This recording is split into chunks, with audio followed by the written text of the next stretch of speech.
Sedekah itu sunnah, tapi bisa jadi kewajiban. Buat siapa? Karena Nabi memberikan sedekahnya kepada semua siapapun dia. Mau yang beriman kepada Allah maupun yang tidak beriman kepada Allah mendapatkan sedekah dari Nabi SAW. Satu riwayat, ada seorang nenek-nenek tua. Ini saya udah cerita kayaknya ya. Pernah ya? Ya. Yang diludahin Nabi udah? Ya. Sedekahnya Nabi, lihat akhlak Nabi, sedekahnya Nabi merubah iman seseorang yang tadinya gak yakin kepada Allah dan yakin akhirnya kepada Allah. Itu sedekahnya kita. Kita duit kurang. Sedekahnya gimana? Minimal senyum. Coba senyum. Senyum sedekah. Tapi bukan berarti adalah kalau orang lagi mau sedekah senyumannya. Jangan gitu juga, nanti kata orang gila. Di sini ada nggak yang suami istri kerja bareng di Hongkong? Ada. Ada ya? Ada. Yang sepasang kerja di sini, coba tunjukkan. Nggak ada. Oh nggak ada? Di luar ada. Ya, nah, nanti pulang ke Indonesia, sedekah seorang istri yang paling gampang membuka pintu surga, memberikan senyuman kepada suami. Oh, ayo dong mulai. Ya. Suami katanya? Nggak ada suami. Bukan juga.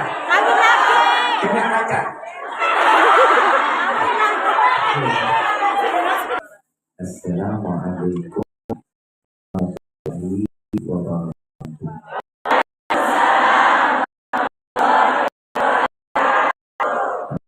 Kita berhormati terkhusus Ustaz Sahil. Kita semoga beliau panjang umur sehat, diberkahkan hidup dunia dan akhirat.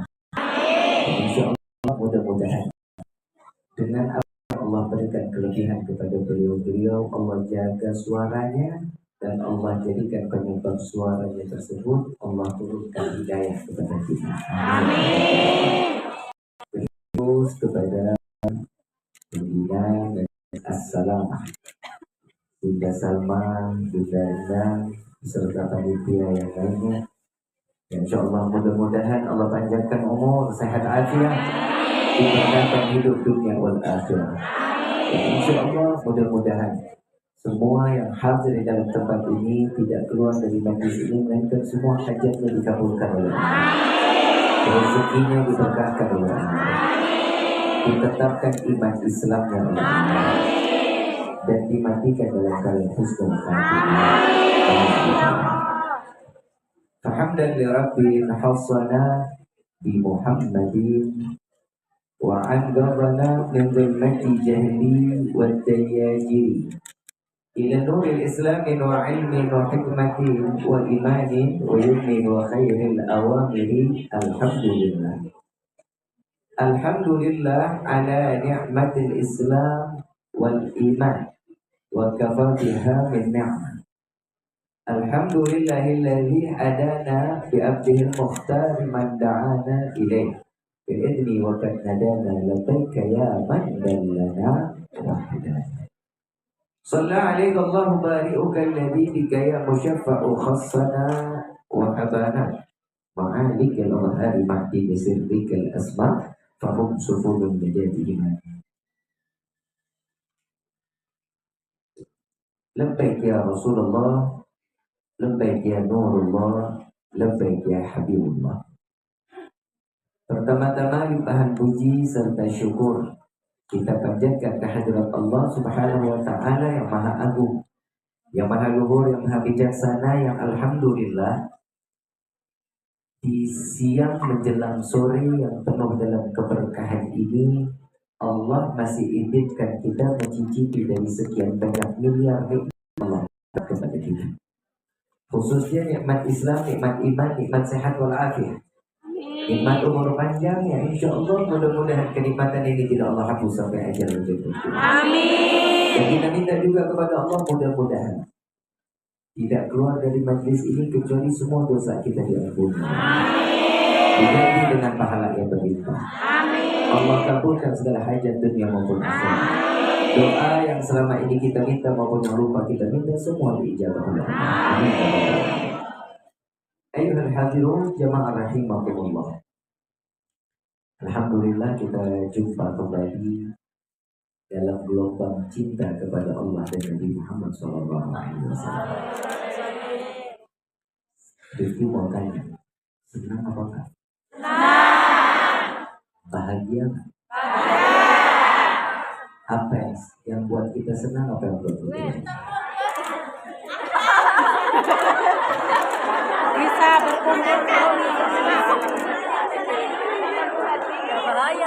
Yang bikin kita senang, yang bikin kita gembira, ternyata Allah Subhanahu wa Ta'ala di dalam Al-Quran beliau mengatakan, "Qul bifadlillah wa birahmatihi fabidzalika falyafrahu."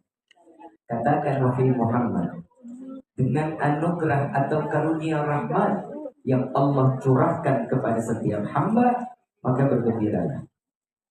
Jadi kegembiraan kita di hari ini karena rahmat Allah dituangkan ke dalam hati kita. Yakin apa?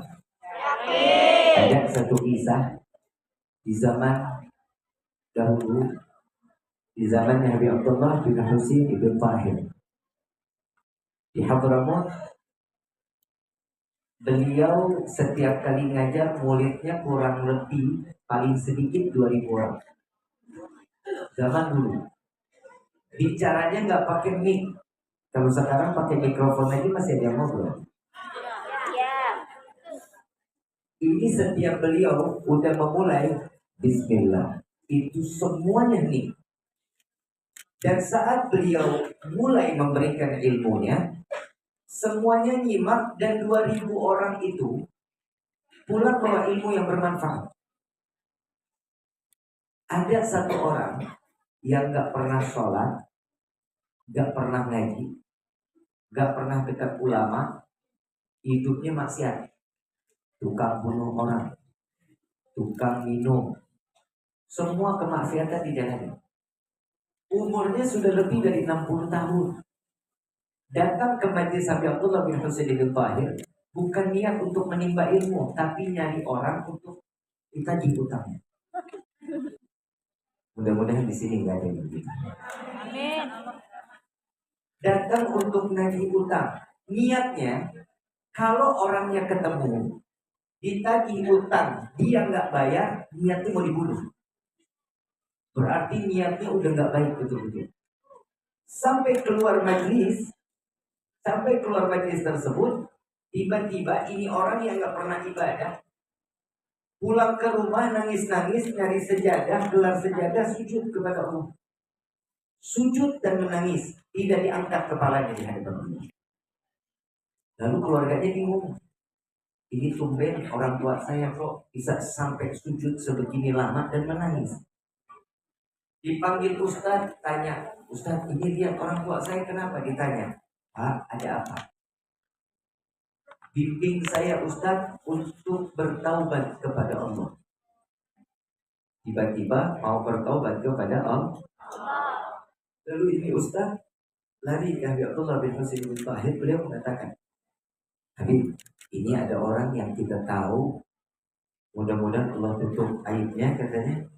Ini orang tiba-tiba sujud kepada Allah, taubat. Beliau dengan dikatakan, itulah kemanfaatan orang yang duduk di dalam majlis ilmu. Rahmat Allah diturunkan. Aku melihat orang tersebut, aku melihat kepada Allah, dan aku meminta kepada Allah agar Allah berikan hidayah kepada orang tersebut. Doanya dikabuli. Lalu taubatan nasuha, taubatnya diterima oleh Allah, baru belajar menjalankan ibadah kepada Allah.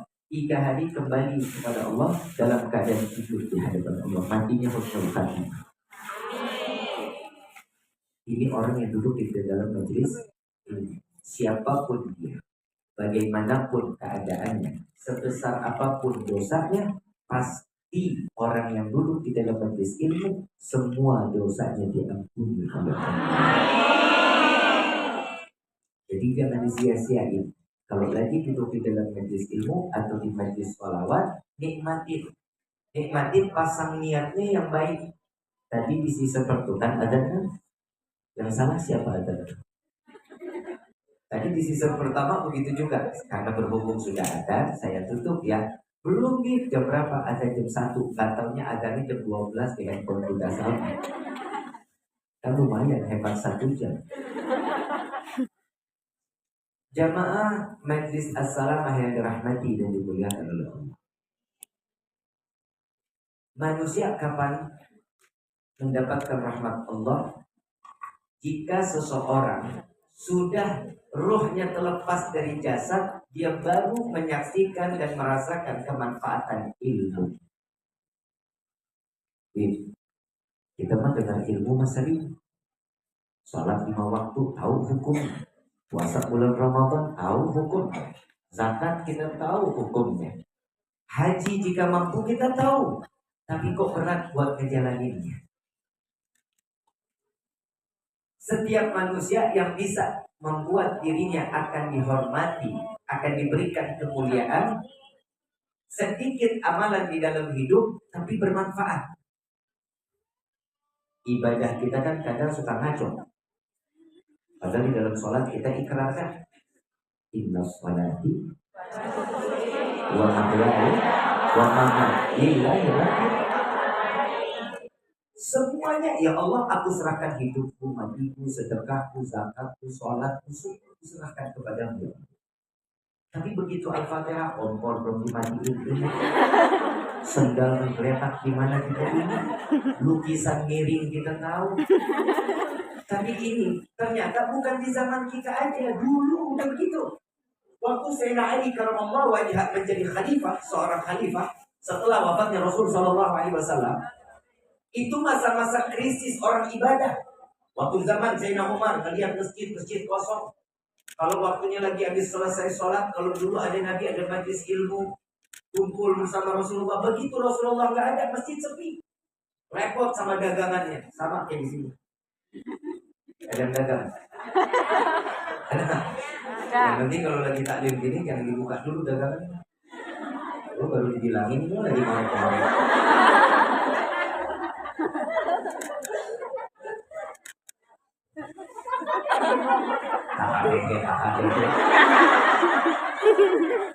Langsung praktek loh. Sampai mana tadi? Dagang ingat. Salah satu ibadah yang menurut setiap seorang mukmin, ibadah sekecil apapun dalam kebaikan itu disebut ibadah. Contoh, ada kulit pisang di tengah jalan, kalau keinjak bisa nyelakain orang, dipindahin dibuang tong sampah, itu ibadah. Ada amalnya? Ada. Pahalanya besar. Itu yang pertama. Yang kedua, Nabi Shallallahu Alaihi Wasallam mengatakan, seorang mukmin membuat senang hati orang mukmin lainnya sedekah. Kita punya teman duduk dekat kita senang, gembira, lebih baik dibanding ibadah selama 60 tahun lamanya. Bu, Mbak, cantik.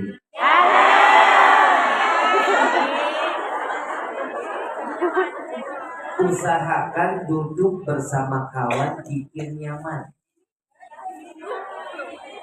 Bikin? Kenapa? Karena itu adalah amalan lebih baik daripada ibadah kita 60. Senengin hati. Jangan bikin susah. Kalau ketemu, pinjam duit. Ada teman yang begitu. Betul nggak? Kesel nggak? Kalau lagi ketemu nggak jauh beda meminjam duit. kunci kesuksesan seseorang yang hatinya lapang, memberikan kesenangan orang lain, itu namanya salah satu ibadah. Yang ketiga, sedekah. Sedekah. Saya mau sedekah, tapi bingung apa yang mau disedekahin. Nggak punya, betul. Tapi insya Allah Allah berkahi rezeki kita. Sedekah yang pertama membuat kita menarik rezeki yang besar dan banyak juga berkah. Males amat, amin. Amin.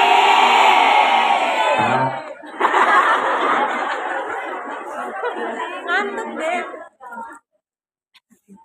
Seseorang yang namanya, maaf, hidup kita ini kita punya pancingan, tahu pancingan? Bahasa Indonesia joran. Pancing. Fishing. Kail. Kain itu yang begini. Pancing. Ini jadi kita bahas pancingan nih. Jadi kita hidup ini Allah kasih, kita tuh punya pancingan. Kalau mau dapat ikan besar, umpannya yakin. Ditanya, kantong kiri 100.000, di dompet 2.000, kanan 20.000, yang disedekahin yang mana?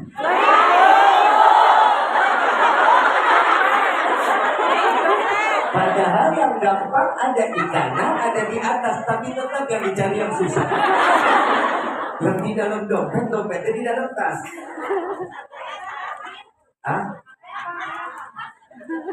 Ada orang, maaf, ada orang mau dapat ikan hiu, nggak mungkin ngumpannya ikan teri. Hiu nanya, ini ngeledek. Kalau mau dapat hiu lempar kakap. Kalau kakap dilempar, hiu pasti ngikut. Kenapa? Oh, ini bagian saya. Sama begitu juga di dalam sedekah. Kalau Allah memberikan kita rezeki, jangan tunggu kaya baru sedekah. Bukan betul, jalani. Saya nggak tanya betul. Nabi Muhammad adalah manusia yang paling pandai bersedekah. Nabi Muhammad paling senang. Kita nggak ngomongin deh, kita nggak ngomongin Rasul Shallallahu Alaihi Wasallam dulu deh. Kita ada orang soleh, saya nggak sebut namanya. Ya, ada orang soleh. Ali punya saudara, nggak punya. Kalau ini orang ini, yang kakaknya, saudaranya ini kaya raya. Sama kesolehannya, amalannya, Masya Allah. Kalau setiap tamu datang, satu orang tamu datang, potong kambing satu. Satu orang tamu, potong kambing satu. Kebayang kalau tamunya itu nggak pernah kurang di dia dalam rumahnya, nggak kurang dari 200 orang. Jadi setiap hari, orang tersebut, ini orang soleh, orang alim, kaya raya. Setiap tamu yang datang potong kambing sesuai dengan siapa yang datang dan berapa banyak orang yang datang. Dan gak kurang dari 200 ekor setiap hari kambing itu disembelih untuk memberikan makan kepada tamu-tamu. Kira-kira kita bisa gak begitu? Bisa. Bisa, ngomong bisa tapi ragu-ragu. Bisa, Bib. Ini tamu bilang, Bismillah. wahai Tuhan, Engkau kaya raya, soleh, dicintai oleh Allah. Engkau begitu kaya raya. Dan setiap tamu wajib memakan 1 ekor kambing 1 orang. Tidakkah engkau dalam keadaan susah? Enggak repot. Enggak. Kata orang soleh tersebut. Kata orang alim ini enggak repot. Ada yang lebih kaya dari saya. Siapa wahai Tuhan? Saya punya adik. Tuh tinggalnya nggak jauh dari sini. rumah dia insya Allah lebih dari saya. Begitu ini orang udah dikasih makan di rumah abang, yang emang dasar manusia kepo, pengen tahu. Kalau udah dikata ini orang lebih kaya, pasti dikejar itu orang. Dia datang ke rumahnya, ngeliat rumahnya, maaf, disenderin bebek rubuh. Rumahnya reot, nggak ada apapun. Saat dia datang, dia bilang, mana yang lebih kaya? Ini rumahnya sederhana, mau rubuh. Saat disediain, kita cuma dikasih kurma setengah. Setelah dia makan setengah itu, dia balik. Wahai Tuhan, katanya lebih kaya, kita datang cuma dikasih kurma setengah. Apa jawaban ini abang? Ketahuilah wahai saudaraku, di rumahnya berarti tidak ada yang lebih kecuali satu buah kurma yang setengah untukmu, yang setengah lagi untuk dibagikan untuk anaknya 7 dan dirinya bersama istri yang 8. 9 orang berarti setengah kurma dibagi 9. Sedangkan setengah dia berikan untukmu. Jauh lebih kaya saudaraku dibanding diriku. Sallallahu alaihi wasallam. Ini kira-kira maaf. Nabi kalau lagi panen kurma itu yang bagus-bagus dikasih ke orang, disedekahin ke tetangga, sahabat. Yang nggak enak ditaruh di rumah Nabi. Sampai saking nggak enaknya, saat kurmanya keras, dicelup dulu di air, direndam di air, besok atau malamnya baru berasa lembek, itu baru dimakan. Kita yang enak buat siapa? Sendiri. Yang nggak enak kasih siapa? Orang lain.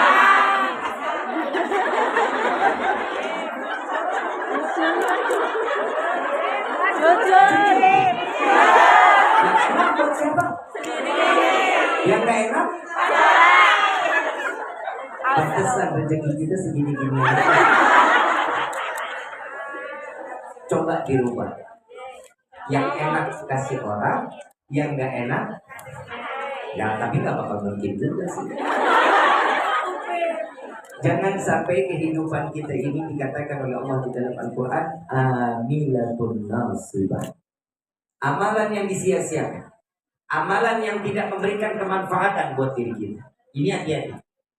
Kadang kita sholat, kadang kita ibadah, kita baca Quran, khatam berkali-kali, tapi tingkah laku kita nggak baik, tidak memberikan kemanfaatan kepada orang lain. Ini disebut amilatun nasibah.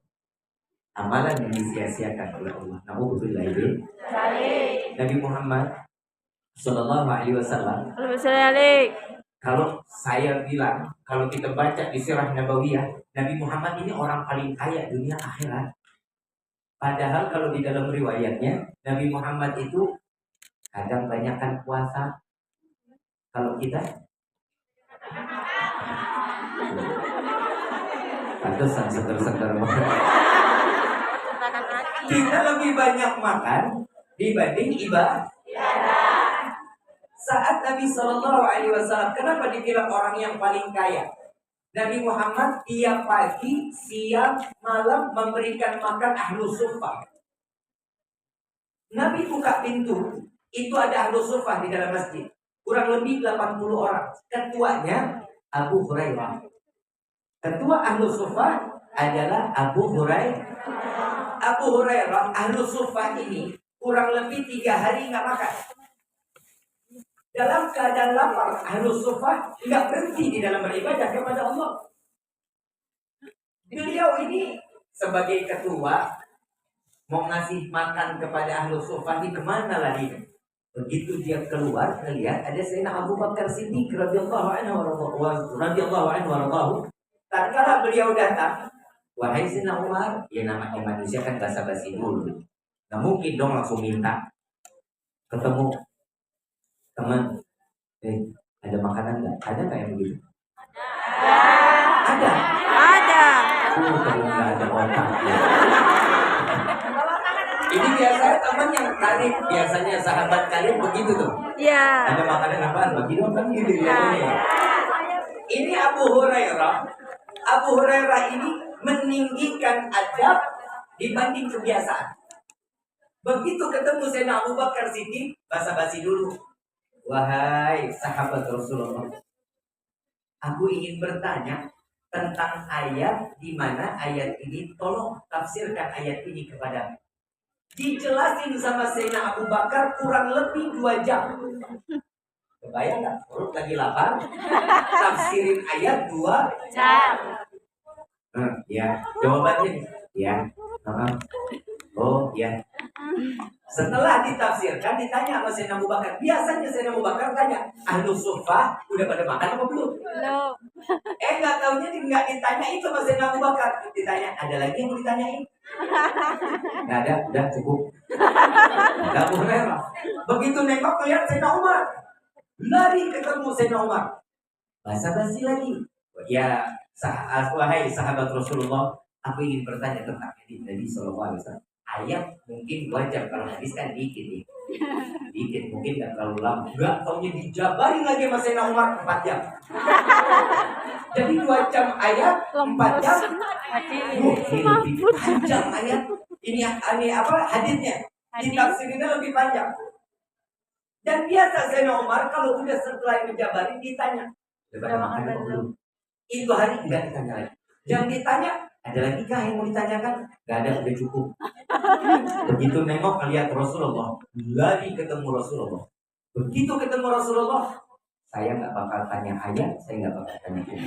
Hanya makan. Ini sama sahabat aja yang ayat 2 jam, yang ini habis 4 jam. Gimana menabi?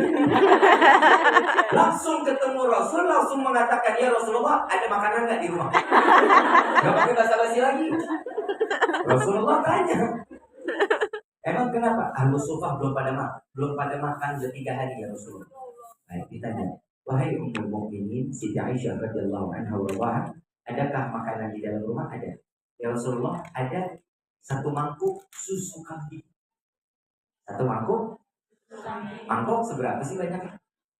Kecil. Gini, Ya, kecil. semangkuk kan nggak mungkin kita sepanci. Betul ya? Diambil ini susu. Begitu melihat susu 1 mangkuk, Abu Hurairah wah senang luar biasa. Yang namanya ketua pasti disuruh minum duluan dong. Panggil semua ahli sufa kata Rasulullah. Rasulullah tahu hati. Rasulullah itu bisa melihat hati seseorang. Harapan Abu Hurairah yang minum pertama adalah beliau. Ternyata disuruh panggil dulu ahli sufa 80 orang. Beliau makin puyeng lagi. Ya Allah, udah gak bagian saya kan? Begitu dipanggil ahlu suffah 1 persatu minum sampai semua kenyang. Lalu dipanggil Siti Aisyah, ya Aisyah, sini. Udah makan? Belum. Minum. Disuruh minum lagi. Ya Allah, habis. Udah ke tempat istrinya, habis. Karena sahabat tahu Rasulullah dengan puasa. Begitu dikasih ke Siti Aisyah, selesai Siti Aisyah, dilihat. Kalau kita bilang ngintip, Abu Hurairah, kayaknya habis. Logika manusia, 1 mangkok diminum 81 orang habis. Habis. Logika manusia habis ya. Habis. Begitu sampai ke tangan Abu Hurairah, begitu dilihat, wallahi aku tidak melihat 1 tetes pun berkurang dari mangkuk tersebut dari mulut ke mulut yang diminum. Itu sedekah Nabi Muhammad SAW. Masya Allah, Masya Allah. Mudah-mudahan dia jangan diikutin juga. Jangan kita lapar. Kalau yang lebih baik kita lapar kasih dulu ke orang, itu jauh lebih baik. Tapi kalau diputer yang lain gak kebagian, jangan. Itu gak bakalan. Kenapa? Karena hidup kita kadang suka ragu-ragu. Iman kita penuh keraguan. Betul. Betul kan? Ya. Iman kita gak kayak Sina Ibrahim. Ujiannya gede. Sabar, ikutin aturan Allah. Sampai akhirnya ini susu diminum sama Abu Hurairah. Nabi bilang terus. Dari mulai duduk rapi sampai selonjoran sampai senderan, udah ya Rasulullah, udah cukup. Ini kenyang kayaknya udah seminggu nggak bakal makan lagi, insya Allah kuat katanya. 1 mangkuk diminum oleh Abu Hurairah tidak berkurang 1 tetes pun sampai akhirnya habis di tangan Nabi Muhammad SAW. Ini sedekahnya Rasul SAW. Dan Rasulullah sampai wafatnya tidak ada satu warisan kecuali sholat, majlis ilmu, majlis Al-Quran, majlis sholawatu ala Nabi Muhammad sallallahu alaihi wasallam. Nah, aduh. Makanya kita kalau udah dikasih panjang umur, manfaatin umurnya. Sedekah itu sunnah, tapi bisa jadi kewajiban. Buat siapa? Karena Nabi memberikan sedekahnya kepada semua siapapun dia.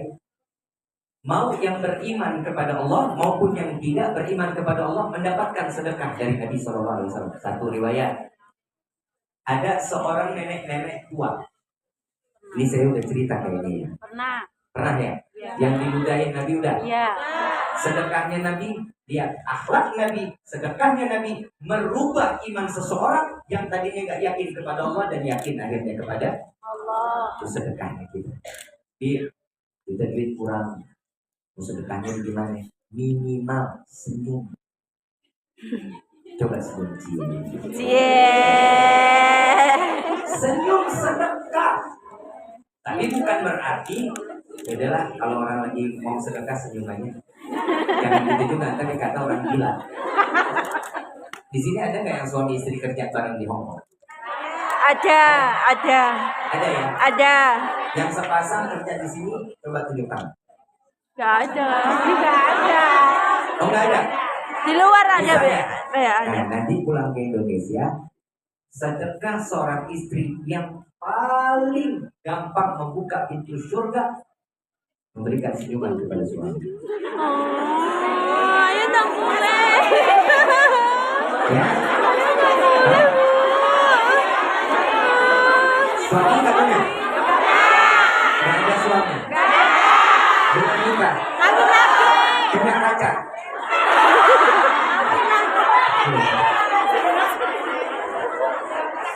Yang punya suami pulang senyum sama suami. Pagi sarapan, bawain kopi, makan siang ayam nasi, malam sayang. Masya Allah. Jadi mau tidur ayam, Insya Allah besok paginya ibu dibawa ke rumah sakit jiwa. Iya tapi. Sedekah seorang mukmin yang paling murah adalah Insya Allah mudah-mudahan Allah masih bersama kita. Amin. Itu yang pertama. Yang kedua, Nabi Muhammad SAW warisan di akhir sampai akhir hayat nggak ada apapun kecuali baju besi. Baju besi ini dititipkan kepada orang Yahudi. Digadaikan kepada orang Yahudi untuk memberikan makan bukan buat Nabi, tapi buat seluruh kaum muslimin yang dekat dengan Rasulullah SAW. Kita bisa kebayang kapan kita bisa sampai kayak gitu. Ada Nuaiman. Oh iya, Nuaiman. Ada kan sahabat Nabi namanya Nuaiman. Nuaiman ya. Jadi udah cerita belum? Ya. Jadi udah aja lu. Banyak. Yang mana? Yang memberikan sedekah sama Rasul udah belum? Belum. Nuaiman. Yang nyuri Oh ya. Yang Nuaiman ngasih kambing ke Nabi di tahun kesedihan setelah meninggalnya Siti Khadijah dan Abu. Belum. Rasulullah SAW lagi tahun kesedihan, ditinggal oleh Abu Thalib pamannya dan ditinggalkan oleh istri yang dicintai Siti Khadijah Kubra.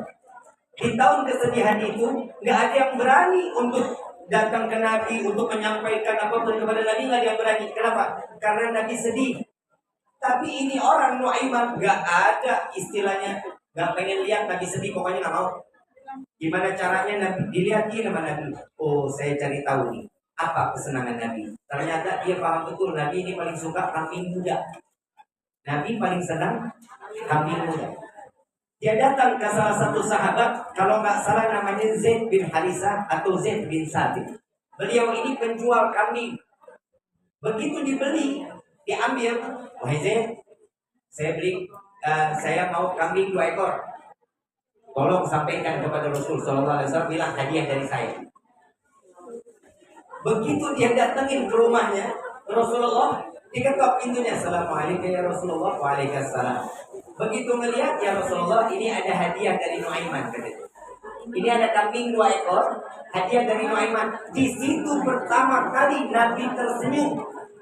Senang Nabi mendapatkan hadiah dari Nuaiman. Begitu Nabi mau tutup pintu, Nabi kan gak enak mau tutup pintu. Tapi Zaidnya masih ada di depan pintu. Ditanya, wahai Zaid, apa lagi? Ada lagi yang kau ingin tanyakan kepadaku? Bukan ya Rasulullah. Ini katanya yang bayar engkau, wahai Rasulullah. Hadiah dari Nuaiman, tapi yang bayar Rasulullah tersenyum, tertawa sambil nengok melihat Nuaiman lagi ngintip di balik tembok. Dilihat senyuman itu dan sampai disitulah Nuaiman mendapatkan cintanya Nabi Muhammad SAW. Jadi sedekah itu jangan tunggu kaya. Ada lagi kabar Nuaiman ngejual sahabatnya, udah dengar? Udah. Ini dengarnya di YouTube apa dengar Rifki langsung Langsung. Oh ya udah, besok nggak usah ngundang lagi kan.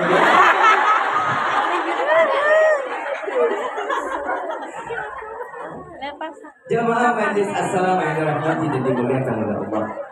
Sahabat ini dengan cara masing-masing membahagiakan Rasul Sallallahu Alaihi Wasallam. Kita sebagai mukmin mendapatkan kewajiban memberikan kebaikan demi kebaikan kepada setiap muslim lainnya. Selain sedekah, membantu seseorang, yang namanya kalau kita nggak punya rezeki tapi kita punya tenaga, bantuin, itu namanya sedekah. Seandainya sedekah juga tenaga nggak bisa, pikiran disedekahin, itu juga namanya sedekah. Kalau udah harta enggak, tenaga enggak, pikiran enggak, doain ya Allah mudah-mudahan lancar. Ini doa, itu juga pun sedekah. Udah harta enggak, pikiran enggak, duit apa, nasihat apa, pikiran enggak, tenaga enggak, terus doa juga enggak, tiba-tiba ngomongin, nah ini yang bahaya nih. Tuh lihat tuh, acara ini parah. Masa begitu acaranya? Ini yang bahaya, kenapa? Merusak niatan seseorang menjadi yang gak baik di hadapan Allah. Setiap manusia pengen punya kebaikan, betul?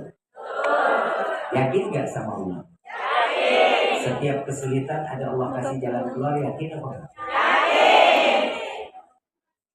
Tapi kenapa sholat Tuhan malas? Setiap kita sholat, belumnya yang banyak, belum, baru mau. Mudah-mudahan sebelum dicabut nyawa pernah dijalani. Kenapa? Orang yang sholat Tuhan, ini kadang kita ini pengennya didengar aja doanya sama Allah, betul nggak? Kan kita apa pengen didengarkan sama Allah. Yang pertama apa yang kita minta selesai sholat sama Allah? Minta rezeki yang banyak. Rezeki yang banyak apa berkah? Banyak apa berkah? Berkah. Gak yakin. Banyak dan berkah. Di dalam sholat pasti kita minta ya Allah berikan kami rezeki yang banyak. Itu kan Banyak dan berkah, Beb. Rezeki mau tanya, kalau dikasih doa banyak, dikasih rezeki banyak buat apa? Umrah. Apa? Umrah. Buat apa lagi? Nyenengin orang tua. Nyenengin orang tua, apa lagi? Pergi haji. Itu kewajiban. Ada saling anak wajib. Sedekah. Umroh. Nyenengin guru. Nyenengin Guru. Maksudnya kalau diberi kalau Kenapa yang ditanya masalah rezeki pasti jawabannya semua baik. Kalau rezeki banyak buat apa? Sedekah, haji, umroh. tapi kenyataannya Buatnya baik semua. Karena nggak ada. Karena belum ada rezekinya. Kalau rezekinya ada, duitnya ada, beda lagi. Banyak duit glowing, banyak duit shopping, banyak duit, wah udah semena-mena. Makanya Allah khawatirin kita nih, kepada kita nih, biar kita nggak dikasihnya rezeki banyak, tapi alhamdulillah itu berkah.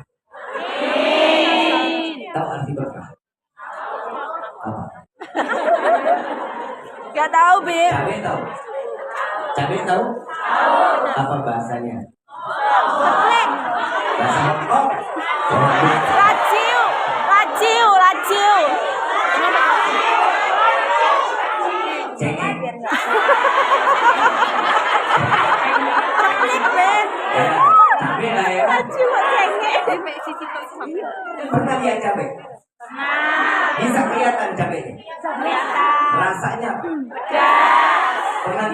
Pernah lihat pedasnya? Bisa pegang pedasnya? Yang bisa apa? Begitupun yang namanya berkah. Berkah nggak bisa dipegang, berkah nggak bisa dilihat, tapi bisanya inti berkah. Yang namanya berkah itu duit di kantong belum habis, udah datang lagi. Itu salah satu namanya berkah. Paham? Kalau duit paham udah. Itu namanya berkah. Cara meminta rezeki kepada Allah, Nabi ajarin nggak? Salat tuh 4, 6, 8, 10, 12. Paham ya? 4, 6. Ulangin. 4, 6, 8, 10, 12. Kenapa kok Habib tuanya nggak disebutin? Karena kata Nabi, orang yang sholat duhanya 2 rakaat namanya bakhil. Namanya orang makanya Nabi nggak pernah nyebutin tuh 2, 4 nggak pernah. 4, 6. Mudah-mudahan besok dilancarin sama Allah. Ya. Kita lihat doanya sholat duha. Ya Allah, jika ada rezeki kami yang dari atas, yang jauh, yang di dalam tanah, yang halal, kita paksa Allah untuk kasih rezeki buat kita, betul? Jalani itu. Dan doa yang diajarkan oleh Rasulullah jika meminta rezeki, ya Allah berikanlah kami rezeki yang banyak, yang berkah, yang halal, yang rezeki tersebut tidak akan pernah menjadi fitnah sampai yaumul qiyamah. Amin. Ya Rabbal Alamin. Selesai sholat, selesai kita minta rezeki, apalagi kita minta semuanya. Saat itu rezeki kan puncaknya. Saat itu Rezeki. Umur panjang. hari ini dari mulai pagi sampai gini hari saya emosian. Yang kedua apa? Apa? Umur panjang. Minta dipanjangkan. Doanya gimana? Ya Allah panjangkan umur kami. Betul? Ya. Tuh. Mau panjang umur? Yang lain mati kita sendiri.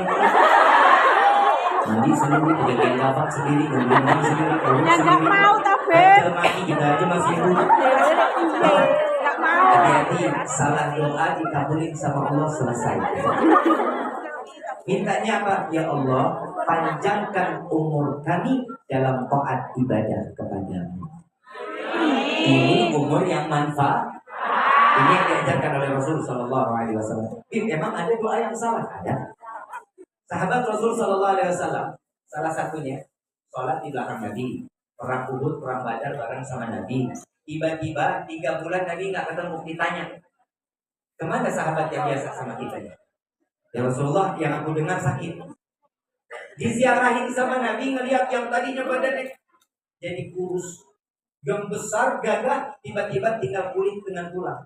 Ditanya, wahai sahabatku, apa yang membuatmu seperti ini? Apa jawabannya? Wahai Rasulullah, aku hanya meminta kepada Allah, jika yang dahulu karena dosaku begitu besar, aku harus diadab di yaumil qiyamah, maka aku meminta kepada Allah, jangan Allah adab aku di akhirat, cukup adab aku di dunia, sehingga di akhirat aku tidak lagi mendapatkan adab dari Allah.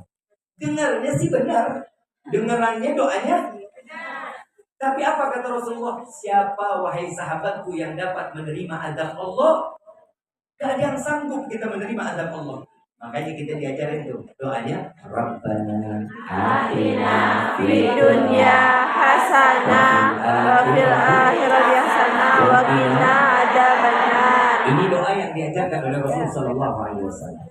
Ya, ini yang kedua. Yang ketiga, yang kita minta apa sama Allah? Selesai rezeki, minta panjang umur dalam taat. Yang ketiga,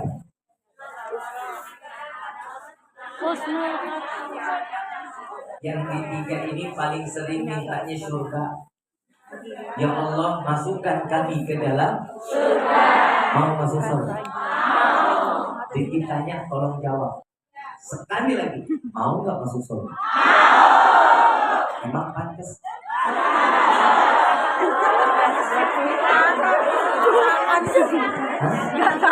Jelek. Maaf. Ditanya, model kayak kita gini. Emang pantas masuk surga? Sholat males, ngeliat teman kerudungan miring, boleh digibahin. Bibir merah kelihatan pucat, omongan lagi. Lagi bulan puasa Ramadan datang, ini yang namanya teman dia dagang kolak, dagang bihun, dagang apa, tiba-tiba begitu ini apa ini nggak enak bikinannya. Yang namanya orang puasa diomongin dia jangan beli sama dia itu bukan bagus tuh. Model kayak kita begini emang pantas ke susu. Maaf, tahu Abu Nawas? Tahu. Abu Nawas orang alim, orang soleh. Baina maghrib wa isya, dari maghrib sampai isya itu nggak pernah lepas dikir qul huwallahu ahad sebanyak 15.000 kali.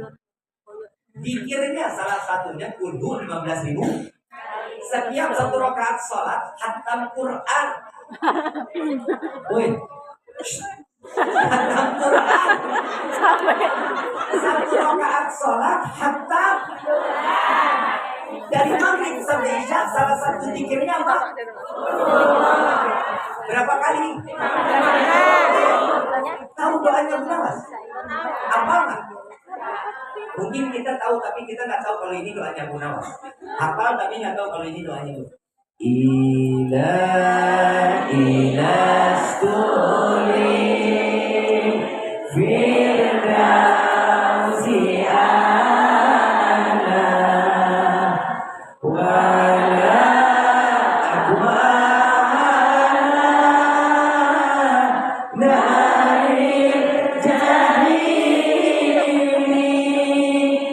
fa'amli tawbatan wa'fir dhunubi fa'innaka ghafirun dzambir. Tuh dia doanya, ya Allah hamba sadar gak pantas masuk ke dalam surga, tapi sungguh ya Allah hamba takut masuk ke dalam neraka-Mu. Jika maka ya Allah ampuni dosa hamba, terima taubat hamba. Jika Engkau tidak mengampuni, sungguh kami menjadi hamba yang rugi. Abu Nawas yang sholatnya khatam Quran satu rakaat, yang kulhunya 15.000 kali, sadar diri dia nggak pantas masuk surga. Dengan kita pantas katanya. Punya kaca di rumah, punya. Sekarang punya Bib. Nanti pulang ngaca. Tanya tuh yang di kaca. Kamu pantas gak masuk surga? Kadang kita ini la ilaha illallah. Al-Habib Ali bin Muhammad bin Husain Al-Habsyi ngajarin kita di dalam doa. Ya Allah, bukan kesenangan semata kami ingin masuk ke dalam surga-Mu. Bukan emas permata dan bidadari yang Kau ciptakan berada di dalam surga-Mu kami ingin masuk ke dalam surga-Mu, melainkan karena ada manusia yang merindukan kami dan kami pun merindukannya, maka masukkan kami ke dalam surga bersama Sayyidina Muhammad sallallahu alaihi wasallam. Kalau kita mau surga, tolak nabinya. Ini adalah salah satu kemanfaatan di dalam doa. Makanya orang yang paling rugi kalau sholat cuma minta rezeki, panjang umur dalam taat kepada Allah, terus sama minta matinya husnul khatimah atau minta dimasukkan surga bersama Rasul sallallahu alaihi wasallam. Yang paling beruntung seseorang yang begitu selesai dia sholat, dia meminta, ya Allah tetapkan iman, berikan aku taufik dan hidayah. Ini adalah doa yang paling mahal. Kalau orang sudah minta doa taufik dan hidayah, maka orang tersebut imannya akan Allah tingkatkan di hadapan Allah. Kami punya guru Habib Kuris Baharun. Saya pernah jalan dari pondok berdua sama beliau. Beliau yang bawa mobil, saya duduk di sampingnya. Begitu saya duduk di sampingnya, karena murid, saya pegangin tas sambil duduk dan saya nggak berani nyender. Kenapa? Karena nggak sopan. Kalau di samping guru kita duduk senderan. Saya kalau duduk sama beliau, beliau duduk di kursi, saya duduk di bawah. Ini satu mobil, saya nggak berani nyender. Itu dari pondok sampai ke markas Majlis Rasulullah itu kurang lebih perjalanan ke markas itu kurang lebih 20 kilo. Selama 12 kilo Habib Kuris nggak ngobrol, diam aja. Dan kita bingung, kita ajak ngobrol, nggak sopan. Ngobrol kalau sama guru, kalau nggak ditanya, kita nanya duluan, itu namanya nggak akhlak, nggak beradab. Saya diam. Tiba-tiba beliau bilang, senderan itu. Alhamdulillah. Sender juga saya. Begitu dibilang suruh nyender, Habib bilang, tahu nggak kenapa dari tadi ada dia? Nggak tahu Habib. Setengah dari isi kepala saya fokus untuk di jalan dan 50% lagi saya pikirkan. Bagaimana pondok, bagaimana santri dan santriwati, bagaimana keluarga, bagaimana anak-anak, bagaimana, dan 50% ini dibagi. 50% fokus di jalan. Yang namanya murid diajak ngobrol begitu kan, ya udah kalau gitu mungkin guru pengen senang ya. Saya bilang, Habib, ya udah Habib lebih suka gunung atau laut, yuk kita refreshing ini. Murid tolol, niatnya nyenengin. Habib suka gunung atau laut, yuk kita refreshing. Apa jawaban beliau? Saya nggak butuh refreshing, saya butuh taufik dan hidayah dari Allah. Saya nggak mau bayang kalau kita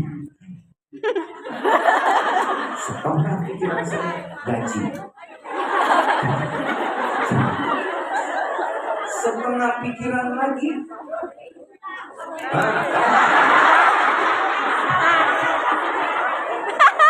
yang jujur. Pikiran udah nggak ada fokus, semuanya nggak ada kepada Allah. Kalau saya tanya, yuk kita jalan yuk. Itu pinggiran apa? Pinggiran pantai juga nggak apa-apa. Naik perahu juga nggak apa-apa. Ya, yang penting ketemu kamu juga nggak apa-apa. Kan begitu ya? Kenapa? Yang penting nge-refresh. Tapi kita nggak ternyata yang bikin senang kita dunia akhirat itu taufik dan hidayah. Bukan apapun kecuali taufik dan hidayah ya Allah. Maka dari itu pasang niat yang baik, ya sedekah diperbesar. Kalau kita mau jadi orang kaya, banyakin sedekahnya, insya Allah Allah ganti rezekinya yang berkah, yang banyak, yang nggak akan jadi fitnah sampai dunia maupun akhir. Nah, ini dari tadi saya masih melihat banyak bunda, saudara-saudara saya masih banyak yang minum pakai tangan kiri. Mohon maaf, Rifki melihatnya sih nggak nyaman, tapi kalau kalian nyaman ya tangan kanan fungsinya buat apa? Minum pakai tangan kiri fungsinya apa?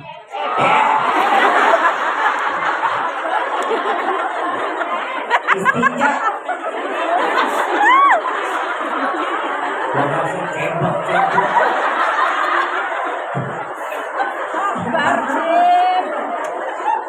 Ini buat apa? Istinja. Ulang. Tangan kanan buat apa? Minum pakai tangan apa? Tangan kiri buat apa? Istinja. Jadi kalau aja masih teman yang minum pakai tangan kiri bilang, Istinja. dicobokin mulut. Lagi ya. Kenapa? Biar dia bisa merubah kapasitas fungsi. Maaf, sekalipun kita duduk minum pakai tangan kiri, katup ginjal kita nggak akan terbuka. Duduk minum pakai tangan kiri, katup ginjal nggak akan terbuka dan ginjal tidak akan pernah direndam dengan air. Makanya kalau minum dengan tangan, darurat minum berdiri boleh nggak? Boleh. Darurat boleh. Kalau sebelahnya ada tembok atau pohon, deketin, ditempel, nggak apa-apa. Kalau bisa jongkok, jongkok. Nggak bisa jongkok, nggak ada apapun. jempol kanan sebelah kanan digerakin. Saat minum darurat, jempol sebelah kanan bukan kiri ya, jempol sebelah kanan digerakin. Ini akan menutup daripada lubang ginjal kita tuh, buka nutup. Insya Allah masih bisa bermanfaat. Kalau nggak darurat jangan. Ya, usahain sebisa mungkin jong, paham ya? Mudah-mudahan pulang dari sini ilmunya manfaat. Jadi kalau masuk kamar mandi kaki, jangan pernah dua-duanya.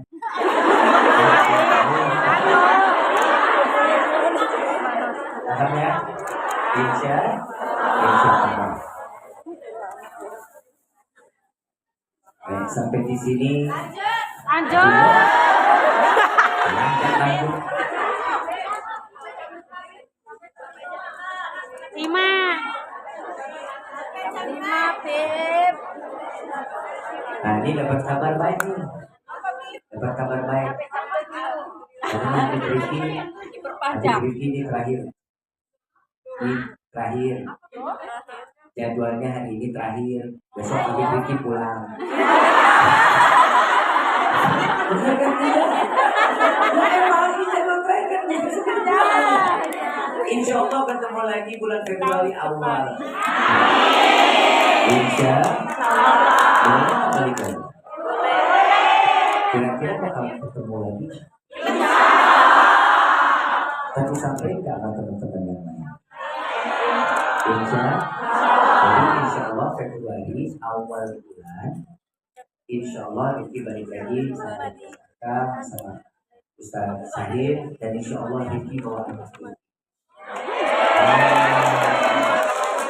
anak buat istri. Insya Allah biar kenal di sini, biar duduk sama-sama, biar bisa berkenalan. Insya Allah mudah-mudahan banyak silaturahmi ajak saudara-saudara kita. Amin ya Rabbal Alamin. Kira-kira boleh nggak menikahnya?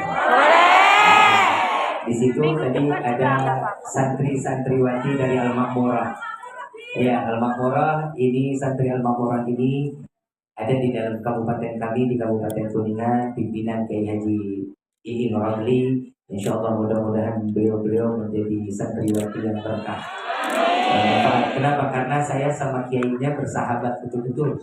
Saya bersahabat betul-betul dan kiainya banyak yang membantu saya di dalam nasihat. Saya belajar juga kita belajar bukan hanya dengan siapa satu guru, tapi kita belajar harus dengan banyak guru.